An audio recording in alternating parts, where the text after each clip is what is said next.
Hello friends, welcome to this channel and today we'll be discussing about chemotaxis.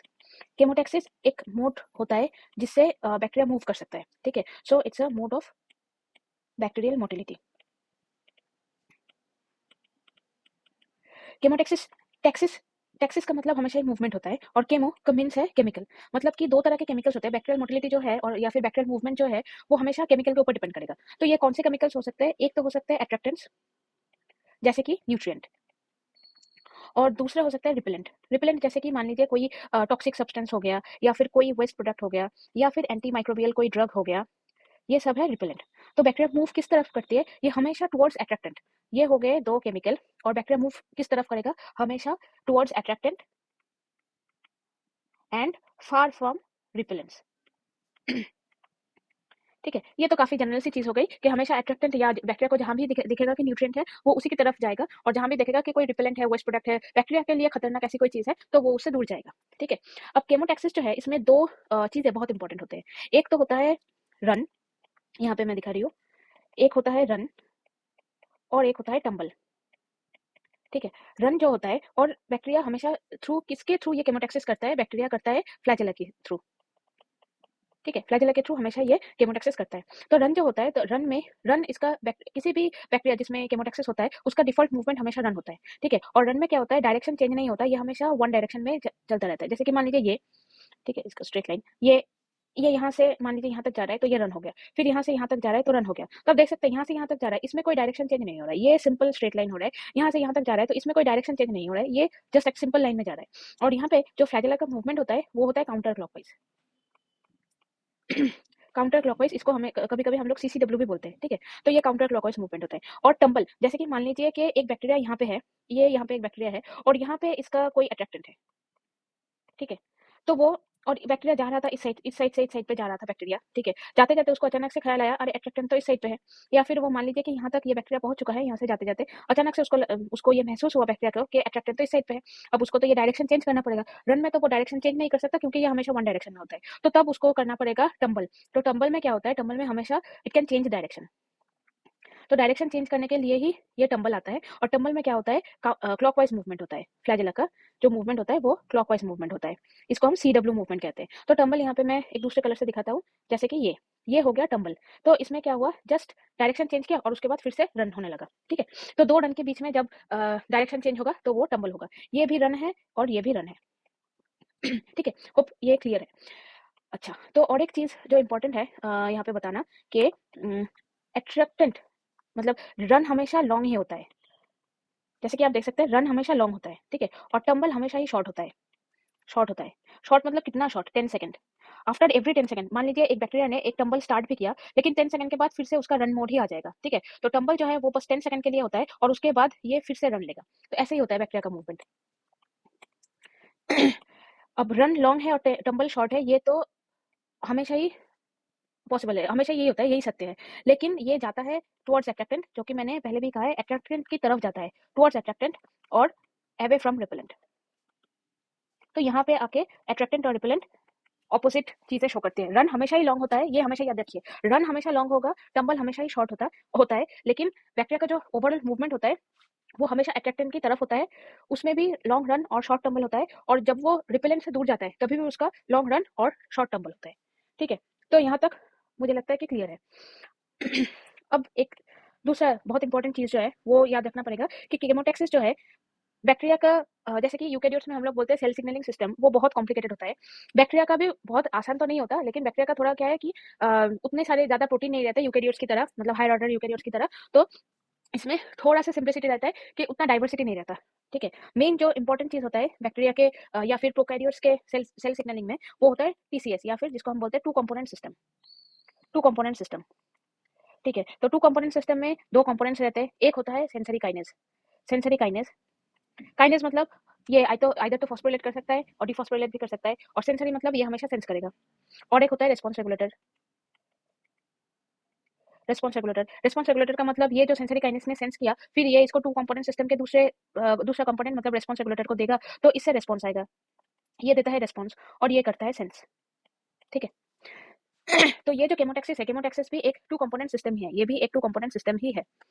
2 component system में यहाँ पे 2 चीज़ें होते हैं, एक 2 प्रोटीन या फिर एंजाइम हम बोल सकते हैं, एक होता है ची और दूसरा होता है ची ची जो है वो सेंसरी काइनेस का काम करता है और रिस्पॉन्स रेगुलेटर जो है वो होता है ची ठीक है। अब मतलब सेंसरी काइनेस क्या करेगा, सेंसरी काइनेस सेंस करेगा, लेकिन सेंस करने के लिए क्या सेंस करेगा, वो कोई सिग्नल सेंस करेगा। और यहाँ पे क्योंकि हम केमोटैक्सिस के बारे में बात कर रहे हैं, तो वो सिग्नल क्या होगा, ऑब्वियसली कोई केमिकल होगा। अब केमिकल कितने टाइप के यहाँ पे बैक्टीरिया के लिए या फिर बैक्टीरियल केमोटैक्सिस के लिए केमिकल कितने टाइप के होते हैं, 2 टाइप के, एक तो अट्रैक्टेंट या फिर रिपेलेंट। ठीक, तो पहले तो एक मान लीजिए ये एक केमिकल है, ये अट्रैक्टेंट भी हो सकता है और रिपेलेंट भी हो सकता है। तो इसको ये सेंस करेगा कि ये जो है वो सेंस करेगा, लेकिन उससे पहले इसको किसी प्रोटीन के साथ बाइंड तो करना पड़ेगा।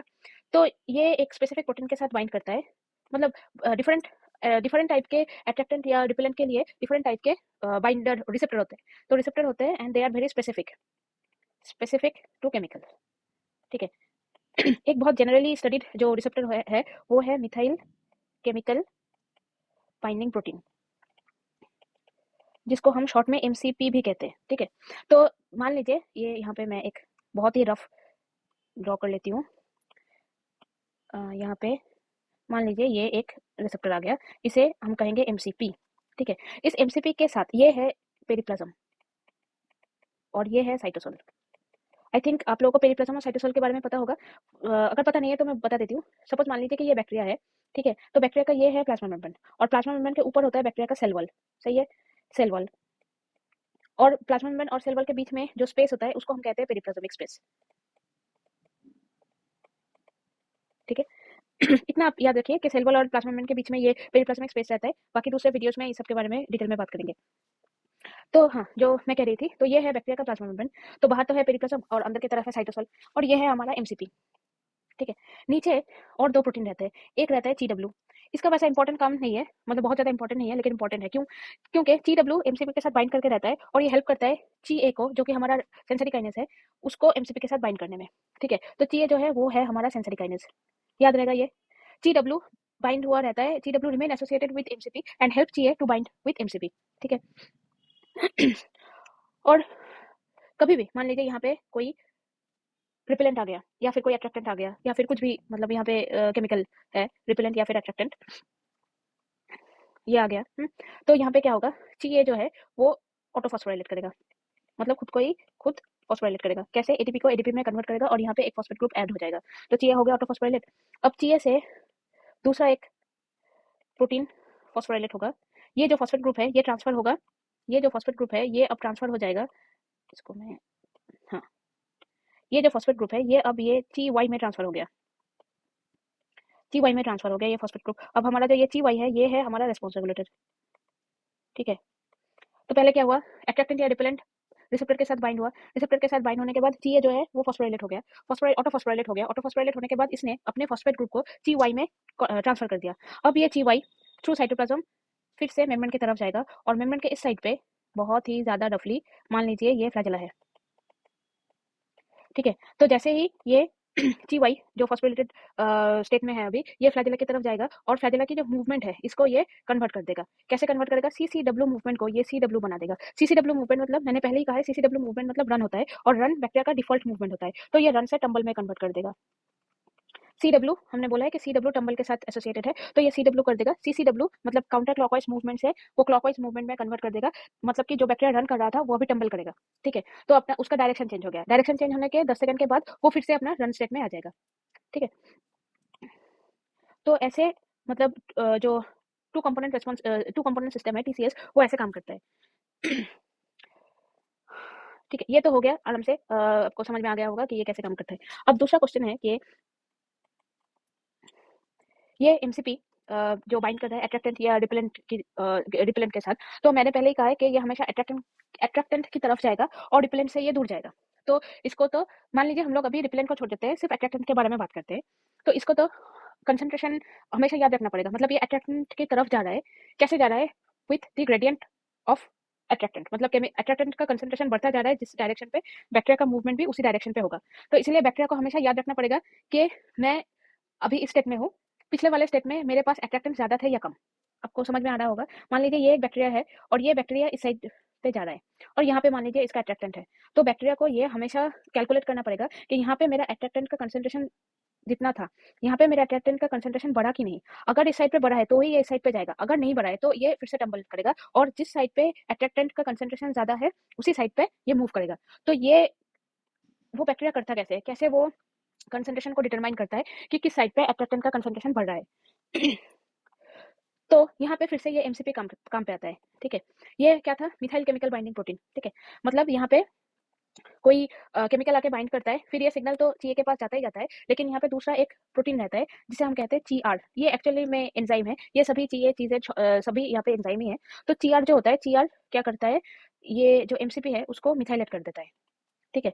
तो अगर एमसीपी, ये क्या हो गया, हाँ, तो अगर एमसीपी नॉर्मल है, एमसीपी है उसमें कोई विदाउट अट्रैक्टेंट है, कोई अट्रैक्टेंट वहाँ पे है ही नहीं तो चीआर के लिए ये कोई चीआर का जो मिथाइलेशन रेट है, वो मिथाइलेशन रेट कम रहता है, ठीक है? लेकिन अगर एमसीपी अट्रैक्टेंट के साथ है तो फिर this is a very good substrate for CheR, और चीआर रिलेटेड जो मिथाइलेशन है, चीआर रिलेटेड जो मिथाइलेशन रेट है वो काफी बढ़ जाता है, ठीक है? तो बैक्टीरिया क्या करता है? बैक्टीरिया हमेशा कंपेयर करता है दो चीज।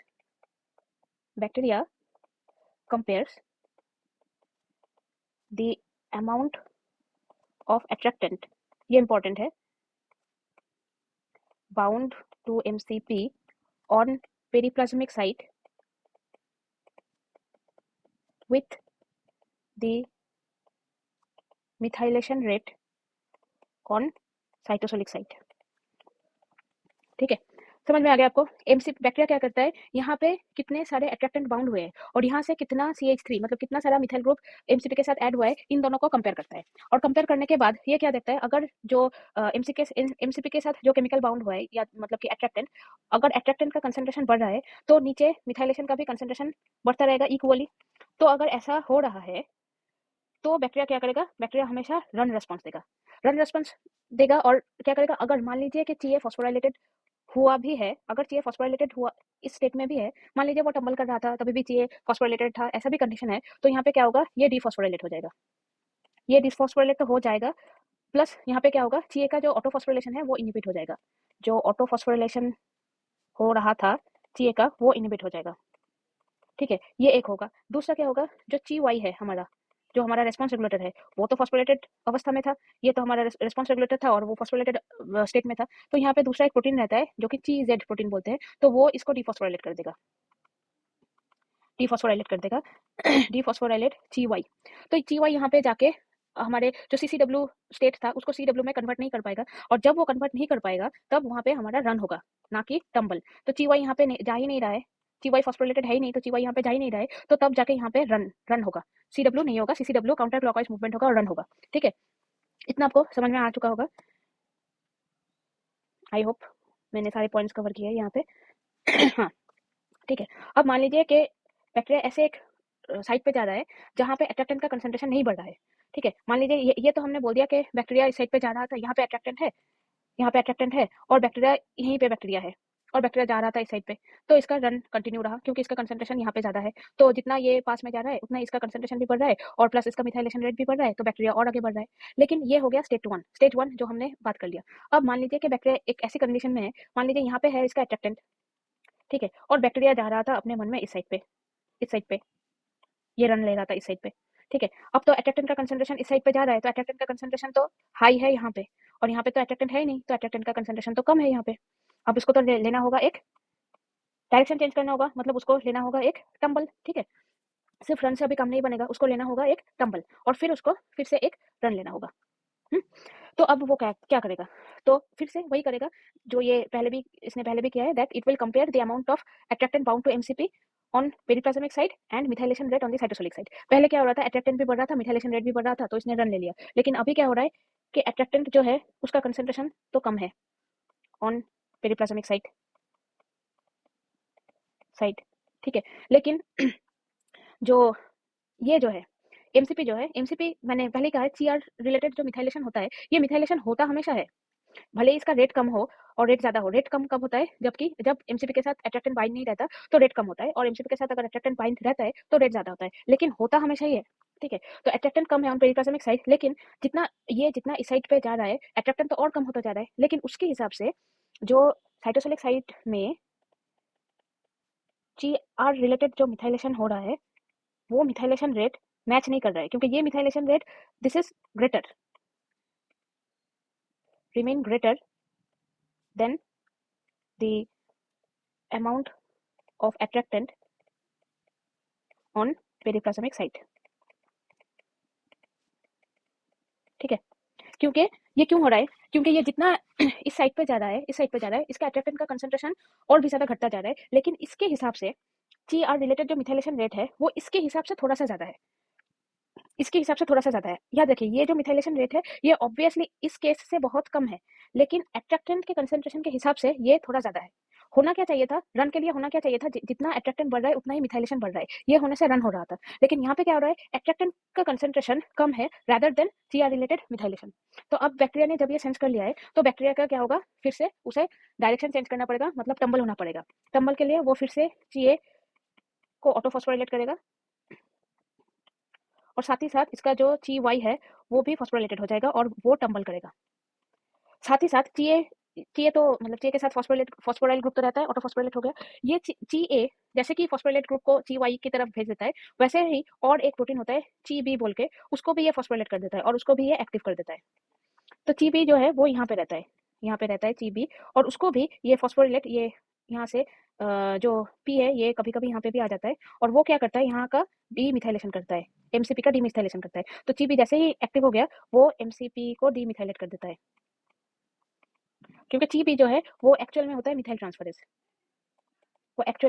ट्रांसफरेज, और वो MCP को डीमिथाइलेट कर देता है। तो जैसे ही MCP डीमिथाइलेटेड अवस्था में पहुंच जाए, मतलब कि अभी अट्रैक्टेंट भी कम हो रहे हैं और साथ ही साथ मिथाइलेशन भी धीरे धीरे घट रहा है, और उस साइड में GY जो है वो भी फॉस्फोरेटेड अवस्था में आ चुका है। तो ये जब सब कुछ एक साथ हो तो बैक्टीरिया फ्लैजेलर मूवमेंट फिर से CW मतलब क्लॉकवाइज बन जाएगा, मतलब कि बैक्टीरिया अभी टंबल करेगा। टंबल मतलब ये फिर से अपना डायरेक्शन चेंज करेगा। डायरेक्शन चेंज करने के बाद फिर से 10 सेकंड वो टंबल में उस साइड में जाएगा, मतलब डायरेक्शन चेंज करने के लिए उसको 10 सेकंड लगेंगे, और 10 सेकंड के बाद ये फिर से रन करेगा। उसके बाद अगर इसने देखा कि अट्रैक्टेंट बढ़ रहा है तो ये रन कंटिन्यू होगा, और अगर देखा कि नहीं अट्रैक्टेंट का कंसंट्रेशन नहीं बढ़ रहा है, मिथाइलेशन रेट का कंसंट्रेशन उतना ज्यादा नहीं बढ़ रहा है जितना ज्यादा बढ़ना चाहिए था, फिर से वो 10 सेकंड के लिए करेगा टंबल। ठीक है, इस तरह से यहाँ पे जो बैक्टीरियल केमोटॉक्सिस है वो होता रहता है। और कुछ बताने का था, हाँ, अगर हम एक मान लीजिए कि इकोली का कल्चर ले रहे हैं और हम एक होमोजेनियस मीडियम पे दे रहे हैं, होमोजेनियस मीडियम मतलब हर जगह पे सेम तरह के न्यूट्रिएंट है, तो फिर जो हम बैक्टीरिया का मूवमेंट देखेंगे वो हमें लग सकता है कि ये तो रैंडम मूवमेंट हो रहा है। ठीक है, लेकिन अगर हेट्रोजेनस मीडिया मतलब मान लीजिए कि हमने एक प्लेट लिया है और इस प्लेट के इस साइड पे हमने न्यूट्रिएंट दे दिया, तो हम देखेंगे कि बैक्टीरिया का ग्रो यहाँ पे ज्यादा हो रहा है, और यहाँ से धीरे धीरे बैक्टीरिया का ग्रो घटता चला जाएगा। और सेम चीज अगर हम करें कि हम यहाँ पे जैसे हम एंटीबायोटिक सेंसिटिविटी टेस्ट करते हैं, यहाँ पे हमने दे दिया एंटीबायोटिक दे दिया, यहाँ पे हर जगह पे दे दिया, तो हम देखेंगे यहाँ पे एक हॉलो जोन आ जाएगा, क्लियर जोन जिसे हम बोलते हैं। तो क्लियर जोन आ जाएगा, और उस क्लियर जोन में मतलब बैक्टीरिया ने वहाँ पे ग्रो ही नहीं किया, बैक्टीरिया वहाँ पे गया ही नहीं। बैक्टीरिया का जो जितना भी पॉपुलेशन देखा जाएगा वो इस साइड पे होगा जहाँ पे एंटीबायोटिक की कंसंट्रेशन थोड़ा सा कम है, ये पूरी जगह क्लियर जोन रहेगा।